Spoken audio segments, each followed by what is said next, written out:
The Pakistani government will resume virtual talks with the IMF tomorrow to finalize revenue and expenditure figures for the next 4 months. A senior government official told Dawn that both sides will also fine-tune the language of a draft memorandum of economic and fiscal policies, generally called the staff-level agreement. The source added that the text of the agreement would also be discussed in detail during the talks.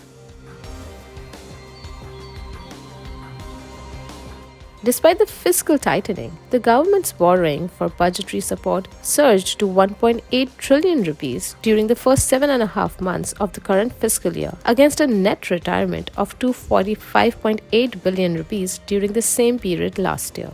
The massive borrowing reflects the growing cash requirement of the government, while the IMF is pressing it to reduce expenses and generate more revenues. State Bank of Pakistan data suggests that the government could set a record by end of the fiscal year 2023 if it maintains the aggressive borrowing trend from banks. There was some good news, however, as the central bank received $700 million commercial loan from China Development Bank, increasing the foreign exchange reserves by $556 million during the week ended on February 24th.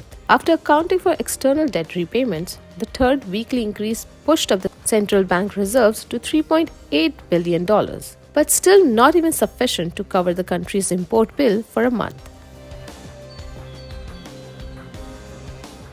Prices in Pakistan rose at the fastest pace ever in the country's history, according to available data, with food, beverage, and transport costs driving inflation to a point where analysts fear families will have to make choices and sacrifices. Pakistan Bureau of Statistics recorded monthly inflation at 31.6% in February on a year-on-year basis. This is the highest annual rate since available dating back to July 1965, according to research from Arif Habib Limited.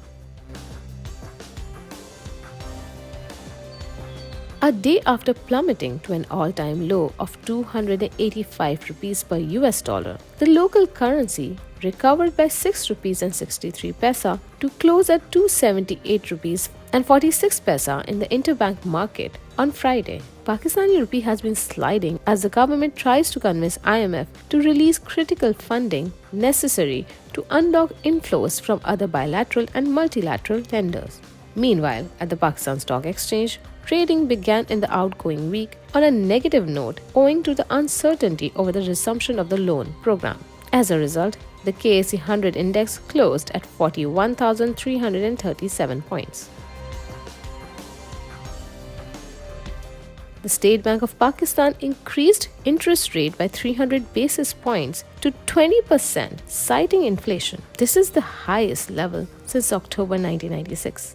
The policy rate hike sent a signal to investors that Pakistan had met all its prerequisites for the staff-level agreement with the IMF. The central bank said that the decision reflected a deterioration in inflation outlook and its expectation amid recent external and fiscal adjustments.